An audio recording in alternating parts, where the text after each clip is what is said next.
ভারতীয় গণতান্ত্রিক যুব ফেডারেশনের পক্ষ থেকে মালবাজার মহকুমা শাসকের দপ্তরে স্মারকলিপি প্রদান। একাধিক দাবি দাওয়াকে সামনে রেখে মালবাজার মহকুমা শাসকের কার্যালয়ে স্মারকলিপি প্রদান করল ভারতীয় গণতান্ত্রিক যুব ফেডারেশন।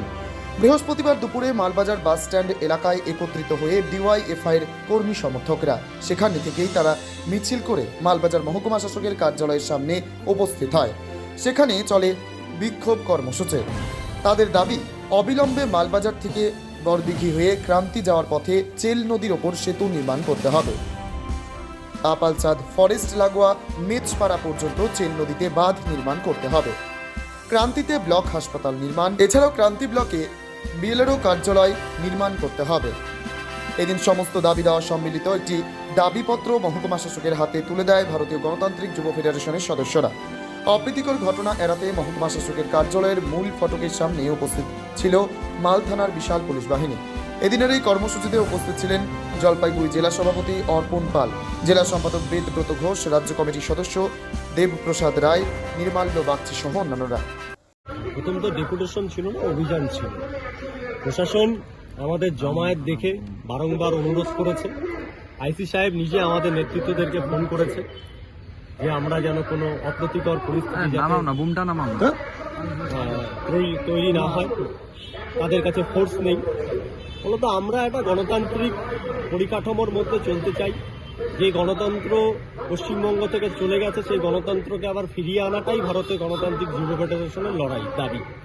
সেজন্য আমরা প্রশাসনকে সহায়তা করবার জন্য আমরা সেই অভিযানমূলক কর্মসূচি যেটা আমাদের আছে সেটা তাদের উপরে দেখে, তাদের কথা শুনে আমরা তাদেরকে সহায়তা করলাম। আজকে কর্মসূচিতে আমাদের প্রতিনিধি দল ভিতরে গেছে, বিভিন্ন দাবি দেওয়া নিয়ে আলাপ আলোচনা করছে। আমাদের একটাই দাবি, এই যে দাবিগুলো নিয়ে আপনারা পেয়েছেন, জেনেছেন দাবিগুলো, যে দাবিগুলো নিয়ে আজকে আমরা উপস্থিত হয়েছি, সেই দাবিগুলো পূরণ না হওয়া পর্যন্ত এখানে সভা চলবে। যদি প্রশাসন আমাদেরকে সহায়তা করে, এসডিও স্যার যদি এই দাবিগুলো মেনে নেন, খুব ভালো কথা। তাহলে এটা আমরা আরো বৃহত্তর ভাবে এটাকে আমরা দেখব। মূল যে দাবি সেটা হচ্ছে, আপনারা জানেন এটা মহকুমা শাসকের কাছে আমাদের আজকের কর্মসূচি। ফলত 4টে ব্লক নিয়ে এই মহকুমা জায়গা, সেখানকার যে যুবদের দাবি, সাধারণ মানুষের দাবি, মালবাজারে একটা সুপার স্পেশালিটি হাসপাতাল করেছে এই রাজ্যের সরকার তৃণমূল আসার পর, যেখানে ডাক্তার নেই, ডাক্তার আছে তো সরঞ্জাম নেই। আমরা বলছি মালবাজার মানে ডুয়ার্স, সে ডুয়ার্সের বন্ধ চা বাগানগুলো খুব দ্রুত খুলতে হবে। ডুয়ার্সের চা বাগান খোলা নিয়ে এই অভিষেক বন্দ্যোপাধ্যায় র্যাম শো, এগুলো আমরা মানুষ সবটাই বোঝে, চা শ্রমিকরাও বোঝে, আমরাও বুঝি। এই গিমিকগুলো এগুলো বন্ধ করে অনেক দিন হয়ে গেল।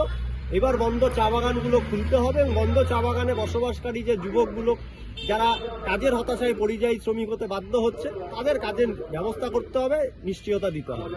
আমরা বলছি এই চেল নদী, এই চেল নদীতে হচ্ছে ক্রান্তি এবং মালবাজারের সংযোগ স্থাপন করবার জন্য একটা ব্রিজ স্থাপন করতে হবে খুব দ্রুত। 100 দিনের কাজ, যেটা আইনের অধিকার। বামপন্থীরা ইউপিএ সরকারের সময় বাইরে থেকে সমর্থন দিয়ে হচ্ছে 100 দিনের কাজ আইনে পরিণত করেছিল, গ্রামের মানুষকে কাজের নিশ্চয়তা দিয়েছিল। তৃণমূল ক্ষমতায় এসে দুর্নীতি করেছে না কি করেছে সেগুলো আমাদের জানার বিষয় নেই।